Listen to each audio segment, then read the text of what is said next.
Class 10th chapter name projection of a side of a triangle और इसकी miscellaneous exercise 8 को हम solve कर रहे हैं, जिसका क्वेश्चन नंबर 4 है कि इन अ ट्रायंगल ए बी सी, जैसे कि आपको ट्रायंगल ए बी सी नज़र आ रही है, कैलकुलेट ए सी साइड की मेजरमेंट को हमें फाइंड आउट करना है। ठीक है, इसको हम एक्स कह देते हैं। व्हेन ए बी जो साइड है वो इक्वल टू है 5 सेंटीमीटर, ये लेंथ 5 सेंटीमीटर के इक्वल है। ठीक है जी। और बी सी साइड जो है इसकी लेंथ है 4 multiply by under root 2 centimetre, तो इसको इधर लिख देता हूँ मैं 4 multiply by under root 2 centimetre, जबकि एंगल बी जो बन रहा है बी वर्टेक्स पे वो बन रहा है 45 डिग्री का। ठीक है, ये इसकी डायग्राम है। अब इसके लिए जो गिवन इन्फॉर्मेशन है सबसे पहले उसको हमने लिखना होता है। तो गिवन में तो हम यही सारी इन्फॉर्मेशन जो भी आपसे मैंने शेयर की है यहाँ से लेके यहाँ तक, इसको हम एज इट इज़ कॉपी कर लेंगे, इसी को लिख लेते हैं। और प्रूफ में हम यही लिख लेंगे जो रिज़ल्ट हमने जिसकी वैल्यू कैलकुलेट करनी है टू प्रूफ में उसी को लिख देते हैं। तो टू प्रूफ में आ जाएगा कि आपने कैलकुलेट करना है ए सी की लेंथ को, तो मेजर ए सी जो है वो आप फाइंड करने जा रहे हैं। और कंस्ट्रक्शन में हम क्या करेंगे, हम सी पॉइंट से एक परपेंडिकुलर थ्रो करेंगे ए बी पे, जो कि 90 का एंगल बनाएगा इस तरीके से। ठीक है, और ये जो है पॉइंट इसको हम डी कह लेंगे। यानी कंस्ट्रक्शन में हमने क्या किया कि जो सी डी है इस परपेंडिकुलर टू ए बी, ये हमारी कंस्ट्रक्शन हो जाएगी। इसको हम यहाँ पर लिख भी सकते हैं कंस्ट्रक्शन के तौर पे कि सी डी जो है is perpendicular to C D side is perpendicular to A B side. ठीक है, अब इसके बाद जो इसे नेक्स्ट है वो ये है कि प्रूफ जो होगा, प्रूफ हम कैसे इसका स्टार्ट करेंगे, यानी ये जो कैलकुलेशन है इसको हम कैसे करेंगे। कैलकुलेशन के लिए हम अप्लाई करेंगे प्रोजेक्शन थ्योरम। तो प्रोजेक्शन थ्योरम की स्टेटमेंट क्या है, वो ये है कि जो एंगल हमें गिवन है, जैसे कि यहाँ पर जो एंगल गिवन है वो 45 डिग्री का है, तो इसके सामने वाली जो साइड है ए सी साइड है वो इसका स्क्वायर किसके बराबर होगा, इसका स्क्वायर बराबर होगा angle containing the side B. अब बी साइड कंटेन करने वाली साइड्स दो हैं, एक है ए बी साइड इसका स्क्वायर लेंगे और एक है बी सी साइड इसका स्क्वायर लेंगे। ठीक है, इनका सम करेंगे और -2 टाइम्स हम प्रोडक्ट लेंगे। एक साइड हो जाएगी ए बी साइड और दूसरी जो होगी ए बी का जो प्रोजेक्शन है, ए बी साइड का जो प्रोजेक्शन आ रहा है, सॉरी ए बी सी का जो प्रोजेक्शन आ रहा है ए बी के ऊपर, तो उसके लिए प्रोजेक्शन के लिए हम क्या करेंगे, जो बी सी का एंड पॉइंट है सी से एक परपेंडिकुलर थ्रो करेंगे बी के ऊपर। तो ये जो बी से इस बी पॉइंट से लेके डी पॉइंट तक जो ये डिस्टेंस आएगा बी डी, इसको हम कहेंगे कि ये प्रोजेक्शन है बी सी का अपॉन ए बी। तो इसको हम लिख देते हैं B D, measure B D. तो इस तरीके से ये जो फार्मूला है या ये जो मैंने इक्वेशन लिखी है ये यहाँ पे हमारी हेल्प करेगी ए सी की वैल्यू को फाइंड करने के लिए। अब देखिए क्वेश्चन में हमें जो ए बी की लेंथ बताई हुई है 5 सेंटीमीटर, बी सी की लेंथ भी बताई हुई है, लेकिन जो बी डी है इसकी लेंथ नहीं पता हमें। तो बी डी की लेंथ फाइंड करने के लिए अगर हम इस ट्राइंगल को देखें तो इसमें जो बी के सामने साइड है ये परपेंडिकुलर साइड है, एंगल 90 के सामने जो साइड है ये हाइपोटेन्यूज साइड है। ठीक है, और जो ये बी डी साइड है ये बेस साइड है, तो आपने इसमें बेस फाइंड करनी है। ठीक है, बी डी साइड, तो आप इस पर ट्रिग्नोमेट्रिक रेशियो अप्लाई करेंगे। तो इसकी जो कैलकुलेशन है वो मैं आपसे स्क्रीन पे अभी शेयर करता हूँ। तो इसी के से हम यहाँ तक लिख लेंगे। अब इस ट्राइंगल को सॉल्व करते हैं। इन ट्राइंगल, ये राइट एंगल ट्राइंगल है जी बी डी सी, और इसमें कॉस ट्रिग्नोमेट्रिक रेशियो हम यूज़ करेंगे। कॉस ऑफ 45 डिग्री जो है इक्वल होता है base side over hypotenuse side के, ये रेशियो होती है। अब इस में कॉस 45 की वैल्यू जो होती है वो 1/√2 है, ये हम कैलकुलेटर से भी वेरीफाई कर सकते हैं। बेस जो है वो बी डी साइड है और जो हाइपोटेन्यूज की लेंथ है वो है 4 मल्टीप्लाई बाय √2 सेंटीमीटर। अब ये इधर आके 1 से 4 √2 जब मल्टीप्लाई होगा, चूँकि यहाँ डिवाइड हो रहा है राइट साइड पे, लेफ्ट साइड पे आके ये मल्टीप्लाई होगा 4 √2, तो इसका डिवाइज़र है √2 और ये बी डी के इक्वल है। तो यहाँ से आप देख सकते हैं कि √2 को कैंसिल कर देगा, इन्वर्सेस हैं एक दूसरे के। तो बी डी की लेंथ जो है वो आ जाएगी 4 सेंटीमीटर, जिसे हम पुट कर लेंगे इक्वेशन नंबर 1 में। इससे हम इक्वेशन नंबर 1 कह लेते हैं, तो इसे हम लिखेंगे इक्वेशन नंबर 1 में। तो देखें इसको अगर हम सिंप्लीफाई करते हैं तो मैयर ए सी साइड स्क्वायर जो है वो इक्वल है ए बी साइड। अब ए बी साइड कितनी है 5 है सेंटीमीटर में स्क्वायर। बी सी साइड जो है वो 4√2 सेंटीमीटर है, ये आप स्क्रीन पे देख सकते हैं। A C side sorry B C side और ये थी A B side 5 centimetre. -2 times A B 5 centimetre और बी डी हमने अभी कैलकुलेट किया है 4 सेंटीमीटर। तो ये बनता है 25, ये बनता है 4 का स्क्वायर 16 और ये √2 कैंसिल हो जाएगा, मतलब √2 कैंसिल हो जाएगा, 2 आ जाएगा। 16 2 ज़ार 32 और -2 5 ज़ार 10 10 4 ज़ार 40। तो ये अगर आप इन्हें सिंप्लीफाई करते हैं तो इनका डिफरेंस आता है 17 का, यानी 25 और 32 को अगर आप ऐड करते हैं तो ये बनता है 57 और 57 में से 40 माइनस करें तो ये 17 आ जाता है। अब हमें चूंकि ए सी साइड चाहिए तो हम ए सी जो लेंथ है उसको फाइंड करने के लिए स्क्वायर रूट लेंगे दोनों तरफ। चूंकि ये एक लेंथ है, लेंथ हमेशा पॉजिटिव होती है, इस वजह से इसका आंसर √17 सेंटीमीटर आएगा, जो कि इर्रेशनल नंबर है। और इसके अगर अप्रॉक्सीमेट अगर हम आंसर को करें तो अप्रॉक्सीमेटली हम ये कह सकते हैं कि 17 √17 का जो आंसर है वो अप्रॉक्सीमेटली 4.12 के नियरेस्ट है। तो ये इसका आंसर कहलाएगा। इस तरीके से ये हमने क्वेश्चन समझा। अब नेक्स्ट पार्ट को या नेक्स्ट क्वेश्चन जो आ रहा है उसको डिस्कस करता हूँ आपसे। नेक्स्ट पार्ट है जी क्वेश्चन नंबर 5 है ये, और इसकी स्टेटमेंट है कि इन अ ट्राइंगल ए बी सी, जैसे आप ये ट्राइंगल देख रहे हैं ए बी सी, इसमें बी सी लेंथ जो है वो 21 सेंटीमीटर है। ये वाली जो साइड है ये है 21 सेंटीमीटर की। इसको बल्कि मैं थोड़ा एक्यूरेट करता हूँ, इस तरह ज़्यादा क्लियर हो रहा है कि अगर ए बी सी इस तरह लिख दिया जाए तो अब देखें अगर बी सी साइड उन्होंने कहा था ये 21 सेंटीमीटर है, तो ये थोड़ी ग्रेटर साइड भी नज़र आ रही है। ए सी जो उन्होंने कहा वो 17 सेंटीमीटर है, ये उससे थोड़ी लेस साइड है। और ए बी साइड जो है वो कहा उन्होंने 10 सेंटीमीटर है, तो वही तरीके से हमने यहाँ पे लिख दिया। अब measure the length of the projection of A C upon B C. अब ये देखिए बी सी साइड है और ये जो ए सी साइड है इसका आपने प्रोजेक्शन लेना है upon B C. B C के ऊपर ए सी का प्रोजेक्शन लेना है, यानी कि आपको ए पॉइंट से परपेंडिकुलर थ्रो करना होगा बी सी के ऊपर। यहाँ से बी सी साइड के ऊपर प्रोजेक्शन लेने के लिए आप परपेंडिकुलर थ्रो करेंगे, तो ये जो ए डी लेंथ है ये परपेंडिकुलर लेंथ कहलाएगी, और जो बी डी है ये प्रोजेक्शन कहलाएगा ए बी का अपॉन बी सी। और अगर आप सी डी देखते हैं तो सी डी जो है प्रोजेक्शन कहलाएगा सी ए का अपॉन बी सी या सी बी। ठीक है, तो इसी के से इस बात को हम समझ सकते हैं। अब जो गिवन डाटा है उस सबको यहाँ पर मैं लिख देता हूँ, जो जो इन्फॉर्मेशन हमने यहाँ पे यूज़ की है। जैसे कि हम क्वेश्चन में ही देख रहे थे कि ये सब इन्फॉर्मेशन विद ट्राइंगल ये सब गिवन है हमें, इसको हम यहाँ पर लिख लेंगे अपने पास।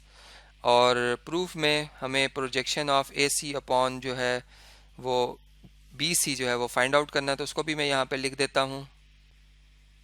यानी यहाँ पर हमने जो रिज़ल्ट प्रूव करना है वो है कि मैयर सी डी जो लेंथ है वो हमने कैलकुलेट करनी। बेसिकली ये ए सी का प्रोजेक्शन है ऑन ए बी, यानी सी से डी जो डिस्टेंस है ये बेसिकली प्रोजेक्शन कहलाएगा ए सी का अपॉन बी सी। तो इसकी लेंथ को मैयर करने के लिए हमने सबसे पहले जो है अब यहाँ पे जो वर्किंग हम करेंगे, क्योंकि बेसिकली हमें कोई एंगल नहीं गिवन, ठीक है, तो यहाँ पर हम जो है बेसिक जो फार्मूला होता है एरिया ऑफ ट्राइंगल फाइंड करने का, ह्यूरन्स फार्मूला, वो यूज़ करेंगे। उसके लिए हमें जो एस पेरीमीटर है उसको फाइंड आउट करना है, जो कि हाफ ऑफ द पेरीमीटर के इक्वल है। मतलब कि एस जो है वो basically half of the perimeter of the triangle है। पेरीमीटर ऑफ द ट्राइंगल क्या होता है कि आप ट्राइंगल की जो तीनों साइड्स हैं उनका सम कर लें तो आपको पेरीमीटर ऑफ ट्राइंगल मिलता है, और उसका हाफ कर लेंगे तो एस की वैल्यू मिल जाएगी आपको। तो इन वैल्यूज़ को इसमें दर्ज करते हैं। ए जो है ए मीन्स के ये 21 सेंटीमीटर, बी जो है 20 एंगल के सामने वाली साइड को कहा जा रहा है, और सी जो है सी एंगल के सामने वाली जो साइड है यानी कि जो ये ए बी साइड है उसको हम सी कह रहे हैं। तो ये 10 सेंटीमीटर है ए, बी जो है वो 17 सेंटीमीटर है, और सी जो है बल्कि ए जो था वो 21 सेंटीमीटर था, या मुझे 21 लिखना चाहिए था, चले मैं 21 इधर लिख देता हूँ क्योंकि कम्यूटेटिव लॉ होल्ड करता है। तो यहाँ पर एस की जो वैल्यू इन तमाम का अगर सम किया जाए तो ये 48 आता है, और 48 का अगर आप हाफ करते हैं तो 24 आ जाता है, 24 आ जाता है ये आंसर। तो इसको हम यहाँ पर नीट करके लिख लेते हैं कि एस जो है वो इक्वल टू आया है जी 24 सेंटीमीटर। अब जो हिरन्स फार्मूला है उसमें एरिया ऑफ ट्राइंगल जो फाइंड करने का फार्मूला है वो मैं यहाँ पर स्क्रीन पे लिखता हूँ कि एरिया ऑफ ट्राइंगल हम कैसे फाइंड करते हैं। एरिया ऑफ ट्राइंगल हम फाइंड करते हैं जी स्क्वायर रूट ऑफ एस, इसमें हम एस लिखते हैं, एस माइनस ए लेते हैं, एस माइनस बी लेते हैं, एस माइनस सी लेते हैं, इन तीनों का प्रोडक्ट, इन चारों का प्रोडक्ट लेते हैं। तो इस तरीके से एरिया ऑफ ट्राइंगल हमें फाइंड होता है अगर हमें कोई एंगल गिवन ना हो। अब ये हमने जूनियर क्लासेस में पढ़ रखा है फार्मूला। अब हमें ये चाहिए कि एस माइनस ए की वैल्यू कैलकुलेट करें कि वो क्या आती है, एस माइनस बी की वैल्यू कैलकुलेट करें और एस माइनस सी की वैल्यू कैलकुलेट करें और वो इसमें दर्ज करें। एस की वैल्यू 24 आई थी। ए बी और सी की वैल्यू जो है वो मैंने आपको ऊपर बताई है कि अगर हम क्वेश्चन में देखें तो ए जो है वो 21 सेंटीमीटर है, बी 17 सेंटीमीटर और सी 10 सेंटीमीटर। तो इनको हम यहाँ पर एक एक करके लिखेंगे। यानी पहले हम 24 में से माइनस करेंगे 17 को जो कि ए की वैल्यू है, तो यहाँ पर हम लिख लेते हैं इसे। सॉरी, ये 21 थी, तो 24 में से अगर आप 21 माइनस करते हैं तो आपको रिजल्ट मिलता है 3।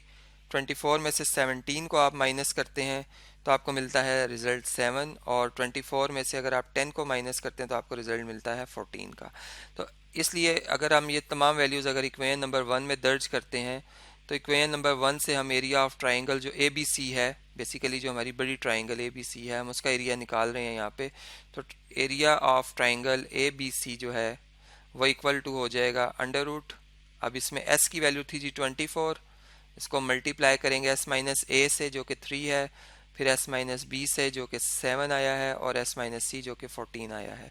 तो इन तमाम का अगर हम प्रोडक्ट लेते हैं तो ये 7056 बनता है, 7056। और अब अगर हम इस नंबर का स्क्वायर रूट लेते हैं तो आंसर हमें मिलता है 84।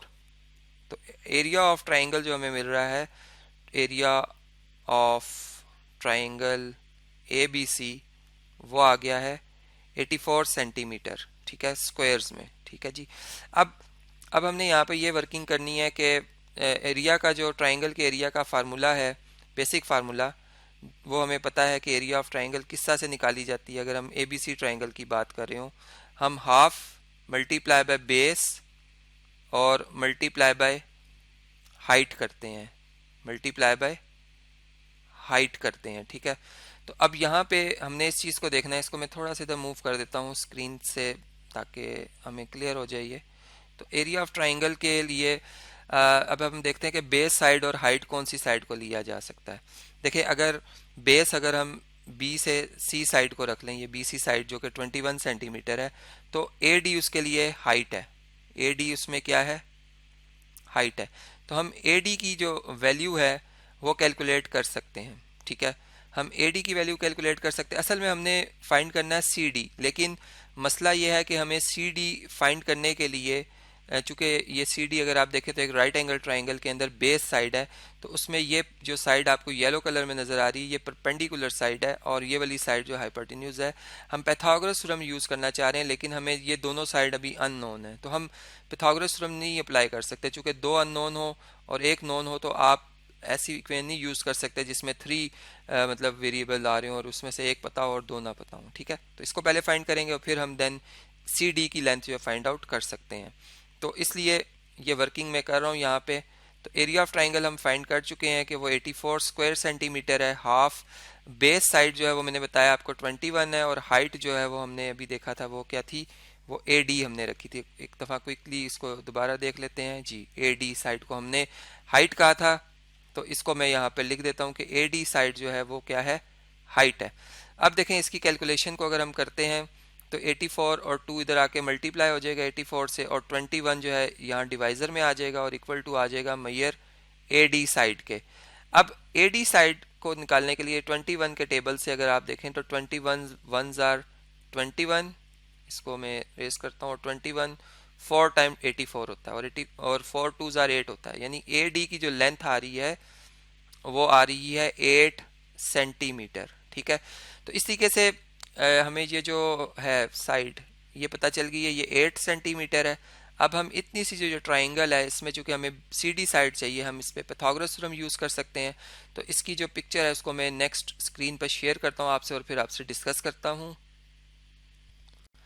जी। तो आप देख सकते हैं कि in triangle, in right angle triangle CDA। इसमें जो बेस साइड है वो है CD, जो कि हमने कैलकुलेट करनी है। इसमें जो परपेंडिकुलर साइड है वो है AD, जो कि हमें पता चल गई है, इसकी मेजरमेंट वो आई है 8 सेंटीमीटर। और इसमें जो हाइपोटेन्यूज साइड है वो है AC, जो कि हमें गिवन थी कि ये 17 सेंटीमीटर है। हम यूज़ करेंगे पैथागोरस थ्योरम। हम यहाँ लिखेंगे using Pythagoras theorem, Pythagoras theorem. तो इसके अंदर स्टेटमेंट ये है जी, इसकी हाइपोटेन्यूज साइड स्क्वायर जो होता है वो बराबर होता है बेस स्क्वायर के प्लस परपेंडिकुलर स्क्वायर के। ठीक है जी। अब इसमें इनकी वैल्यूज़ दर्ज करते हैं। तो हाइपोटेन्यूज AC है वो है 17, यहाँ पर हम उसकी वैल्यू बेस है CD, वो हमें नहीं पता, इसकी वैल्यू हमने अननोन है, फाइंड करनी है। और परपेंडिकुलर जो 8 है। ठीक है। अब 17 का स्क्वायर होता है 289, CD का स्क्वायर, साइड का स्क्वायर, और 8 का स्क्वायर होता है 64। अब 64 को आप मूव करेंगे दूसरी तरफ, ये यहाँ आके 289 में से माइनस हो जाएगा। तो 64 289 में से माइनस करें तो यह आंसर आता है 225 का, 225 का। और अगर आप इसका स्क्वायर रूट ले लेते हैं दोनों तरफ, तो CD की लेंथ, चूँकि एक पॉजिटिव नंबर है, ये लेंथ हमेशा पॉजिटिव होती है, तो स्क्वायर रूट ऑफ 225 आ जाएगा सेंटीमीटर्स में, जिसको आप अगर स्क्वायर रूट ले लेते हैं तो ये आंसर आपका आता है 15 सेंटीमीटर। तो इस तरीके से जो प्रोजेक्शन था जो कि AC का था अपॉन BD, वो 15 सेंटीमीटर आया, वो हमने यहाँ पे फाइंड आउट कर लिया है।